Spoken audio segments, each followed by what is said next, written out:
వకులమాత చేతుల మీదుగా పద్మావతి కళ్యాణం పొందిన వెంకటేశ్వర స్వామి మాతృప్రేమకు మార్గదర్శకంగా నిలిచిన పెన్నిధి స్వరూపమని శ్రీ భోగి గణపతి పీఠం ఉపాసకులు దూసలపూడి రమణరాజు పేర్కొన్నారు. ద్వాపరయుగంలో తనను పెంచిన యశోదకు మరుజన్మలో వకులమాతగా తన కళ్యాణాన్ని జరిపించే భాగ్యాన్ని తిరుమల తిరుపతి వెంకటేశ్వర స్వామిగా సాధకం చేశారని, తోమాల సేవలో మాతృమూర్తి సన్నిధిగా తులసి దళాల మాలతో అత్యంత పవిత్రంగా అలంకరిస్తారన్నారు. శ్రీవారి అనుభవ జపయజ్ఞ పారాయణ సందర్భంగా శ్రీవారితో పాటుగా వకులమాతకు పుష్పాభిషేకం జరిగింది. తిరుమల వెళ్లిన వారు వకులమాత ఆలయాన్ని దర్శించి తరిస్తే జన్మజన్మలకు తరగని మాతృప్రేమ సిద్ధిస్తుందన్నారు.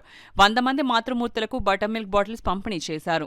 వరలక్ష్మి, సత్య, నూకరత్నం, ఆదిలక్ష్మి, అనంతలక్ష్మి, రాఘవమ్మ, నూకాలమ్మ, సరస్వతి, మహేశ్వరి, వైష్ణవి, హారిక, మున్నగువారి శ్రీవారి భక్త భజన మండలి ఆధ్వర్యాన 7 వారాల 7 దీపాలతో ఆరాధన చేసిన వారికి రవిక పసుపు కుంకుమ తాంబూలాలు ప్రదానం చేశారు.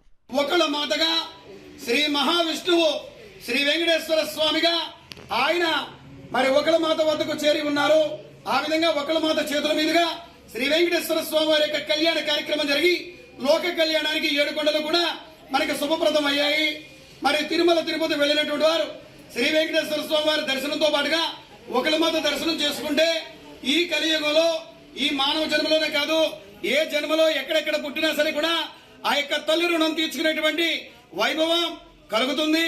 కాబట్టి తిరుమల వెళ్లే ప్రతి ఒక్కరూ కూడా వకులమాత ఆలయానికి వెళ్లి దర్శనం చేసుకోవడం వల్ల మాతృ రుణం తీర్చుకునేటువంటి అవకాశం ఉంటుందని భోగి గణపతి పీఠం తెలియజేస్తూ మరి ఇక్కడ శ్రీవారి సమాజం ఆధ్వర్యంలో 108 వారాల పాటు ఈ యొక్క జపయజ్ఞ పారాయణలు పూర్తి చేసుకుని ఇందులో భాగంగానే సంకష్టకర చతుర్థి మాసోత్సవాలు అంటే సంకష్టకర చతుర్థి ఉపవాసం చేస్తున్నటువంటి వారితో ఈ చతుర్థి మాసోత్సవాలు జరుగుతూ ఉన్నాయి. ఈ క్రమంలో 108 వారాలు పూర్తి చేసుకుని తిరుమల తిరుపతికి బస్సు యాత్ర జరుగుతుంది. లోక కళ్యాణాలతో స్వయంభూ శ్రీ భోగి గణపతి స్వామి కాలజ్ఞాన సహితంగా ఆయన వెలిసి ఉన్నారు.